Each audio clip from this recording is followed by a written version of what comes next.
Et je pense que ces gens-là, quand ils m'écrivent, ils savent que c'est pas ce que tout le monde raconte. Mais c'est vrai que c'est une histoire qui a été... Moi, c'était vraiment par rapport aux gens qui m'aimaient. Je savais qu'ils allaient comme briser l'amour qu'il y avait entre moi et le public.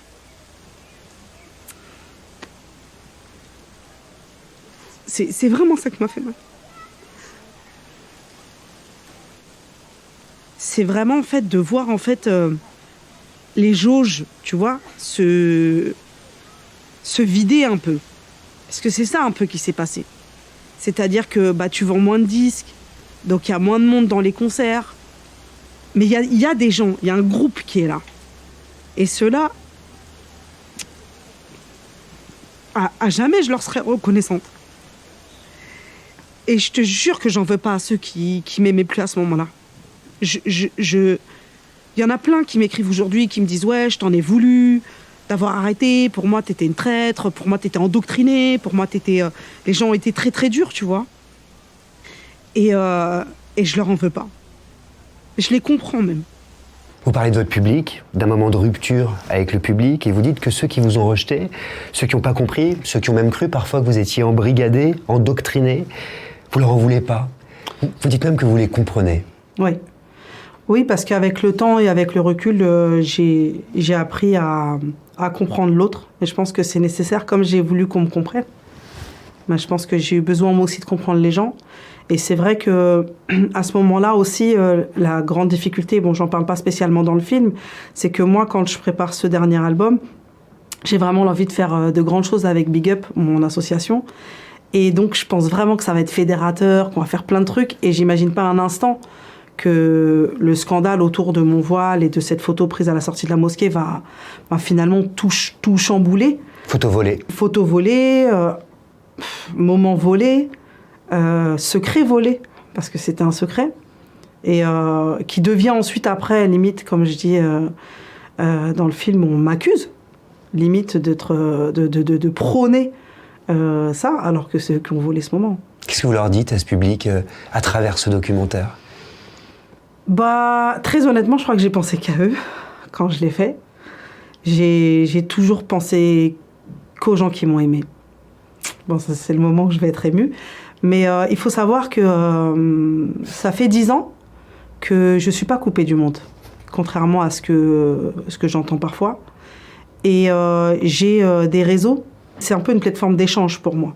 C'est-à-dire qu'en surface, je ne suis pas trop là, mais j'ai beaucoup reçu de messages de gens qui, les années passant, parce que c'est marrant, c'est vraiment au fil des années que j'ai senti que quelque chose s'était construit, je suis devenue, je pense, comme quelque chose d'important de leur passé. En fait, je pense que sur le coup, les gens ne le réalisaient pas spécialement. Moi-même, je ne l'ai pas réalisé. Je veux dire, sur le coup, j'étais, je sais pas, une rappeuse parmi tant d'autres. Enfin, voilà. Et en fait, c'est 10 ans plus tard, les gens, ils me parlent comme si on s'était connus à un moment de leur vie qui était important, de construction ou de quête, etc. Et donc, c'est hyper touchant les messages que je reçois de jeunes filles qui sont devenues mamans, de jeunes hommes qui travaillent aujourd'hui, qui ont réussi leur vie et qui te racontent que quand ils étaient jeunes, ça n'allait pas du tout. Et qui vous disent quoi aujourd'hui ? Ils me disent merci. Merci. En fait, la plupart des gens, ils me disent merci et ils me disent si t'es heureuse, c'est le plus important. Mélanie, le regard des autres qui a tant compté pour vous, aujourd'hui, vous en faites quoi ? Je l'accueille avec joie parce que la plupart des gens sont très gentils avec moi. La vérité, c'est que moi, je reçois beaucoup, beaucoup d'amour. Mais je vis plus à travers le regard des gens. Quand je me lève le matin, c'est pas mon souci. C'est pas mon souci. Moi, ce qui compte, c'est que moi, je sois bien avec moi, avec ma famille, avec les miens. Et donc, ce qui compte, c'est ça. Moi, c'est de préserver, en fait, cette paix. Après, quand je rencontre des gens dehors, j'en parle avec ma fille des fois.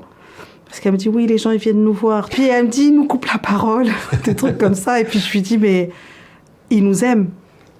Et elle me dit, oui, ils nous aiment. Et je lui dis, tu sais, l'amour, il y a tellement de gens qui rêvent d'être aimés, d'être accompagnés dans leur vie, de ne pas être rejetés, d'être compris.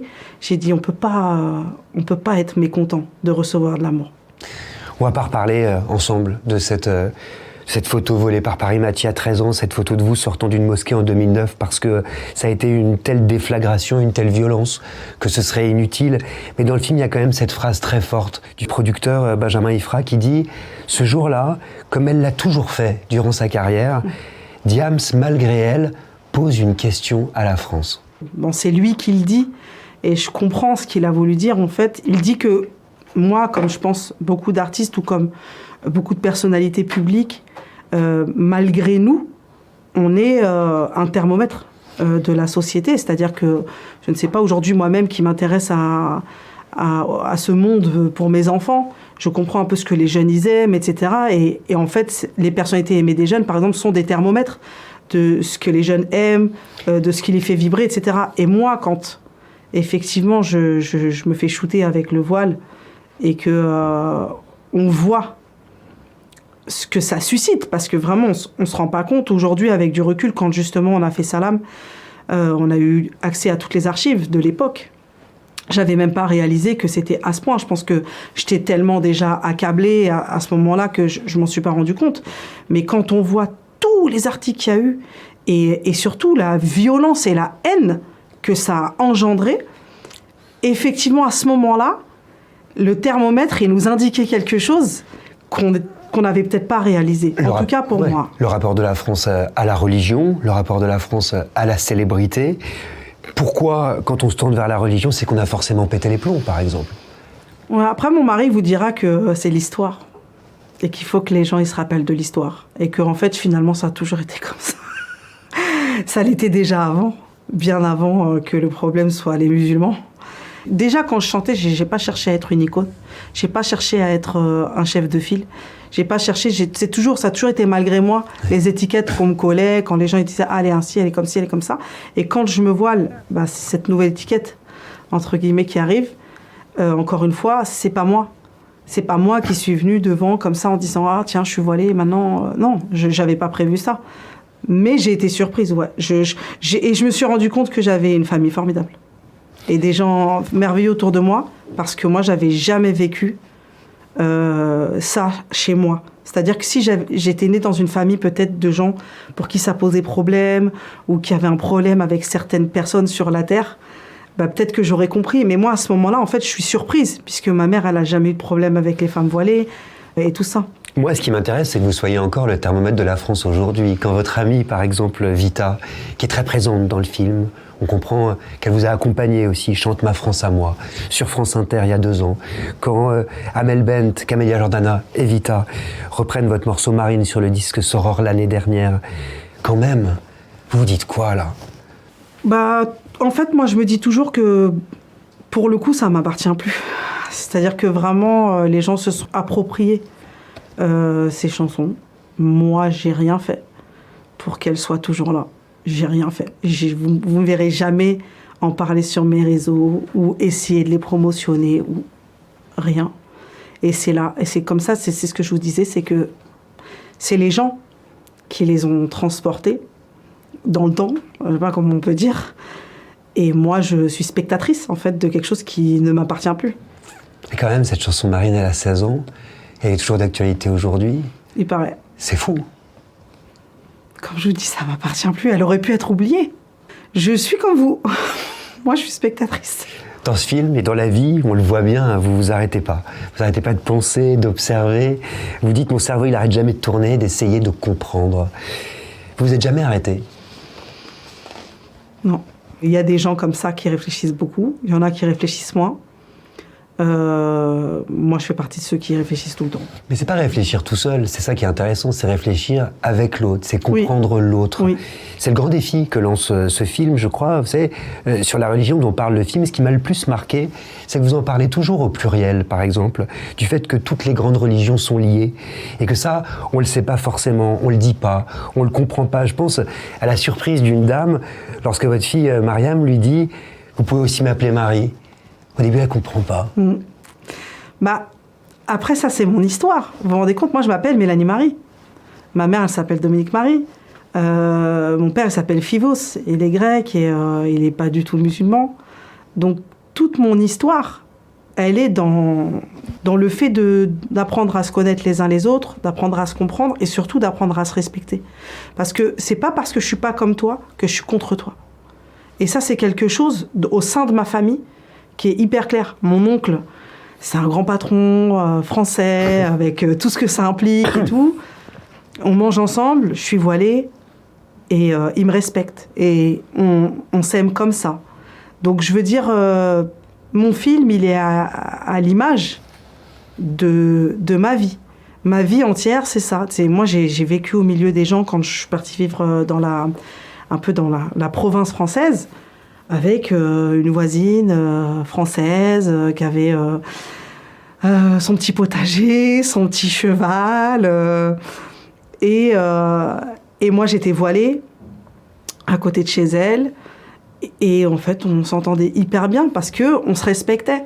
C'est intéressant, vous dites on ne se connaît pas les uns les autres. Pourquoi c'est si difficile de comprendre l'autre, en fait? Parce qu'on n'apprend pas à le connaître, en fait, tout simplement. C'est qu'on n'a pas le temps.